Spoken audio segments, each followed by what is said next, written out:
नमस्कार दोस्तों। आज हम बात करते हैं कोविड-19 जो महामारी है।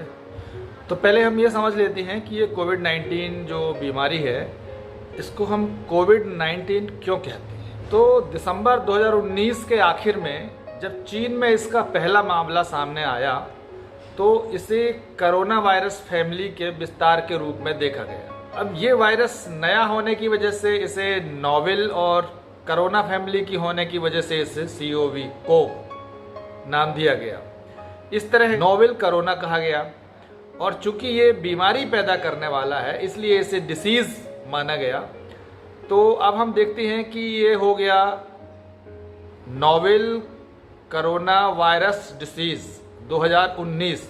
तो इसे शॉर्ट फॉर्म में 19 के नाम से इसका नामकरण कर दिया। हाल तक विश्व स्वास्थ्य संगठन का ये कहना रहा है कि कोरोना वायरस का संक्रमण किसी तरह के संपर्क में आने से ही होता है। यही वजह थी कि विश्व स्वास्थ्य संगठन के अधिकारियों ने कोविड-19 की बीमारी से बचाव के लिए मुख्य तौर पर हाथ धोने की सलाह शुरू में दी थी। लेकिन अब वे कह रहे हैं कि खास परिस्थितियों में ये संक्रमण हवा से भी फैलने की संभावना है और इस संभावना को खारिज नहीं किया जा सकता। तो अब इस वजह से बहुत कुछ बदल जाए। इससे पहले तक विश्व स्वास्थ्य संगठन कहता रहा कि SARS-CoV या कोरोना वायरस मुख्य तौर पर संक्रमित व्यक्ति के नाक और मुंह से निकली हुई सूक्ष्म बूंदों के माध्यम से फैलता है, जिसे हम ड्रॉपलेट्स बोलते हैं। WHO ये भी कहता रहा है कि लोगों में कम से कम 3 फुट की दूरी होने से कोरोना वायरस संक्रमण की रोकथाम संभव है।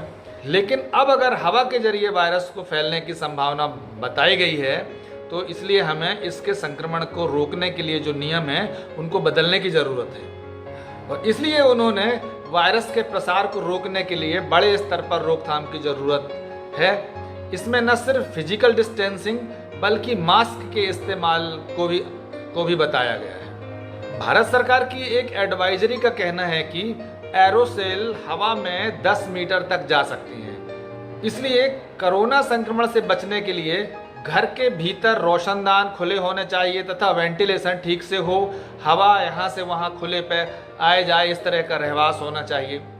एडवाइजरी में ये भी कहा गया है कि अच्छे वेंटिलेशन से एक व्यक्ति से दूसरे व्यक्ति में कोरोना फैलने का खतरा कम होता है। जैसे खिड़की खोलने पर बदबू कम हो जाती है, उसी तरह से खुले दरवाजे, खुली खिड़की और एग्जॉस्ट फैन से संक्रमण के खतरे को कम किया जा सकता है। कोई बीमारी किस तरह से फैलती है उससे ये तय होता है कि इसके रोकने के लिए क्या कदम उठाए जाएं। विश्व स्वास्थ्य संगठन के मुताबिक कोरोना वायरस से खुद को सुरक्षित रखने का सबसे महत्वपूर्ण उपाय है कि हम साफ सफाई से रहें, समय समय पर साबुन और पानी से हाथ धोते रहें, चाहे तो अल्कोहल बेस्ड सैनिटाइजर का भी हम उपयोग कर सकते हैं। अपनी आँखों को छूने से बचें, नाक और मुंह पर भी हाथ लगाने से बचें। हम अपने हाथ से कई सतहों को छूते हैं और इस दौरान संभव है कि हमारे हाथ में वायरस चिपक जाए। अगर हम उसी अवस्था में अपने नाक, मुंह और आँख को छूते हैं तो वायरस के शरीर में प्रवेश करने की आशंका बढ़ जाती है। अगर आप छींक रहे हैं या खांस रहे हैं तो अपने मुंह के सामने गमछा, तौलिया या टिश्यू पेपर रखना बहुत ज़रूरी होता है, क्योंकि हमारे खांसने और छींकने से जो हमारे मुंह से सलाइवा के बूंद निकलते हैं उस एक एक बूंद में लाखों की संख्या में वायरस मौजूद होते हैं।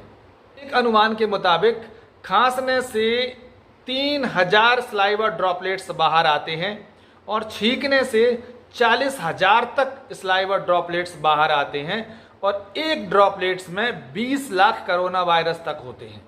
यही वजह है कि लोगों को सोशल डिस्टेंसिंग के नियमों का पालन करने को कहा जा रहा है। सोशल डिस्टेंसिंग के तहत लोगों को एक दूसरे से कम 2 मीटर दूर रहने की सलाह दी गई है। इसके अलावा बहुत सी जगहों पर लोगों को सलाह दी गई है कि वो अपने घरों पर ही रहें और जब तक बहुत ज़रूरी ना हो वो घर से बाहर ना निकलें, ताकि संक्रमित लोगों के संपर्क में आने से बचा जा सके। इन सब के साथ साथ विश्व स्वास्थ्य संगठन ने कहा है कि बेहद ज़रूरी है कि हम हाथ मिलाने से बचें, एक दूसरे से हाथ ना मिलाएं, अभिवादन हम दूर से करें, नमस्ते, सलाम या जो भी हमें करना है वो हम बिना एक दूसरे के पास आए दूर से ही करें, तो हम इसके संक्रमण से बच सकते हैं। अगर आप किसी ऐसे मास्क का इस्तेमाल करते हैं जो एकदम साधारण है तो वो आपके लिए मददगार नहीं होगा, क्योंकि ये मास्क बहुत ढीले होते हैं, हालांकि अगर सामने से कोई संक्रमित व्यक्ति छींक देता है तो उस स्थिति में ये जरूर हमें थोड़ा मददगार साबित होते हैं। यहाँ ये याद रखने की ज़रूरत है कि कोरोना वायरस के जितने मामले अभी तक सामने आए हैं उनमें से बहुत सारे मामले ऐसे हैं में कोई लक्षण नज़र नहीं आया, लेकिन जब उन्हें टेस्ट किया गया तो वे पॉजिटिव पाए गए। ऐसे में अगर मास्क का इस्तेमाल करते हैं तो इसमें कोई बुराई नहीं है। सामान्य तरीके से जो वायरल फीवर में हमारे खून के अंदर लिम्फोसाइट्स बढ़ते हैं, जबकि कोरोना से होने वाले फीवर में ये कम होते हैं। सामान्य लोगों के खून में ESR सामान्य रहेगा, लेकिन कोरोना से उत्पन्न फीवर में यह ESR को बढ़ाता है। कोरोना वायरस एक्यूट इन्फ्लामेशन करता है, यहाँ तक कि बाकी वायरस के मुकाबले यह अधिक इन्फ्लामेशन करता है, जिसके कारण शरीर में ऑक्सीजन की कमी होती है और व्यक्ति को अचानक निमोनिया हो जाता है। मतलब ये कि बाकी वायरस इतने गंभीर नहीं है, वह शरीर को प्रभावित अवश्य करेंगे, लेकिन सिर्फ एक निश्चित समय अवधि के लिए। परंतु कोरोना वायरस का कोविड-19 ये सामान्य नहीं है, यह एक गंभीर समस्या पैदा करता है। अब इसने स्वयं को परिवर्तित कर लिया है, इसलिए इसमें एक मृत्यु दर बढ़ गई है। कोरोना वायरस से पीड़ित लोगों में कुछ इस तरह के लक्षण देखने को मिल जाते हैं। बुखार है, थकान है, सूखी खांसी है, नाक बंद होना है, नाक से पानी बहना है, गले में खराश होना है, सांस लेने में कठिनाई आती है। तो आप अपने नज़दीकी चिकित्सक से ज़रूर परामर्श लें और उससे सलाह लेके ही आगे अपना इलाज कराएं। अपने मन से इसमें कुछ भी कराने की ज़रूरत नहीं है। किसी भी तरह की दवाइयाँ या किसी भी तरह के एंटीबायोटिक अपने खुद के निर्णय से मत लीजिए। बिना किसी चिकित्सक की सलाह से आप इसमें कोई दवाइयाँ मत लीजिएगा।